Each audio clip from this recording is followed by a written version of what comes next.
Perkenalkan, nama saya Muhammad Alvin Triansyah Putra dari kelas TI 19A dengan NIM 1905 1204037.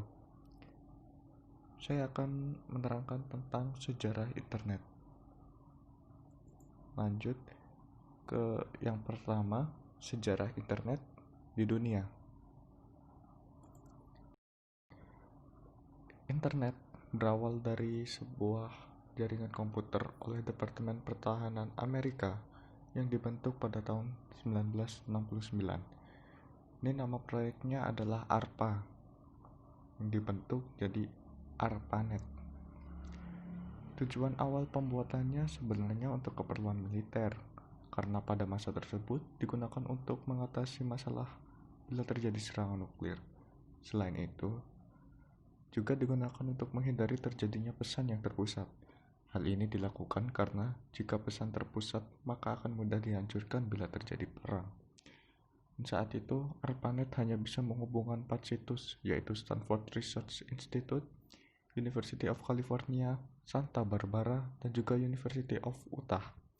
ARPANET pun mulai dikenalkan pada Oktober 1972, dan tak lama kemudian, proyek ini semakin berkembang sehingga semua universitas di Amerika ingin bergabung. Hal ini membuat ARPANET kesulitan menanganinya, sehingga ARPANET dibagi menjadi dua. Yang pertama, ARPANET baru yang berukuran lebih kecil yang digunakan untuk kepentingan non-militer. Kedua, MILNET yang digunakan untuk kepentingan militer. Gabungan keduanya itu disebut dengan DARPA Internet yang kemudian disederhanakan menjadi internet. Selanjutnya ada timeline sejarah internet. Ini gambarannya tahun 69 itu terbentuknya ARPANET. Lalu di tahun 1971 muncullah email dan icon ad. Di tahun 74 pengenalan TCP dan pembentukan Telenet. Di tahun 79, penggunaan Usenet oleh Tom Truscott, Jim Ellis, dan Steve Belovin. Juga munculnya penggunaan emoticon oleh Kevin McKenzie. Lalu di tahun 86 ada pengenalan DNS, yaitu sistem nama domain.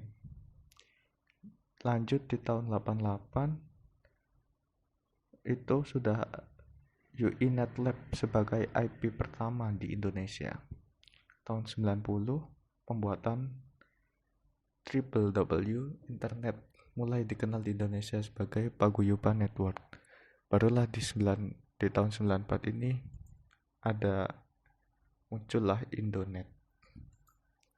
Kita lanjut ke sejarah internet di Indonesia. Sejarah internet di Indonesia. Di sekitar tahun 1994 mulai beroperasi Indonet yang dipimpin oleh Sanjaya. Indonet merupakan SP komersial pertama di Indonesia.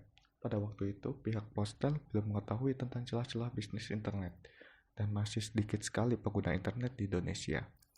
Sambungan awal ke internet dilakukan menggunakan dial-up oleh Indonet, sebuah langkah yang cukup nekat barangkali. Lokasi Indonet masih di daerah Ramawangun di kompleks dosen UI, Universitas Indonesia. Kebetulan ayah Sanjaya adalah dosen UI. Akses awal di Indonet mula-mula memakai mode teks dengan shell account, browser links, dan email client Pine pada server AIX. Pada tahun 95 hingga 97, dua buah komputer Pentium 2 di ITB, sumbangan dari alumni, menjadi awal mula pembentukan komunitas maya yang menggunakan mail list di Indonesia sehingga mencapai jumlah ratusan mailing list. Pada tahun 95, PT Bonet Utama, YSP swasta kedua setelah Indonet Jakarta, membuat warnet di dekat kantornya yang diperuntukkan bagi turis-turis yang sedang berkunjung ke Kebun Raya Bogor. Nah, keberadaan warnet-warnet ini sangat berpengaruh memasyarakatkan internet di Indonesia. Makin banyaknya warnet yang didirikan di setiap sudut kota, membuktikan apresiasi masyarakat Indonesia terhadap internet semakin tinggi. Kita lanjut.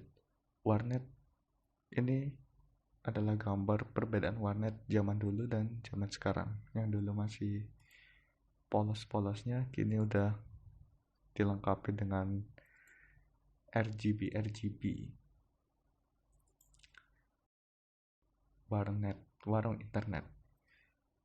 Pada 1 Juli 1995 dibentuk BT Bonet yang sudah dijelaskan tadi. Nah, ini adalah beberapa warnet awal Indonesia. Ada Bonet, CCF Surabaya, Cyberconnect Jakarta, dan seterusnya. Ini maraknya di tahun 96 sampai 98. Lanjutnya, nih, warnet digunakan untuk bermacam-macam tujuan. Nah, biasanya bagi belajar dan mahasiswa ya digunakan untuk mengerjakan tugas, melakukan riset, menulis skripsi, cari informasi. Nah, bagi masyarakat umum, warnet digunakan untuk memeriksa kiriman surat elektronik atau email, melamar pekerjaan, berkomunikasi, dan sarana menikmati hiburan. Lanjut, yang zaman sekarang ini lebih modern, lebih fokus untuk bermain game online. Dan tidak jarang juga warnet tersebut mengadakan kompetisi game. Nah, tarifnya juga berbeda. Kalau yang dulu kadang 2.000 sampai 3.000 per jam. Untuk warnet yang premium saat ini itu sampai ada yang 20.000 per jam. Selanjutnya ada manfaat dan bahaya internet. Yang pertama, menambah wawasan dan pengetahuan. Kedua, menjadi media komunikasi.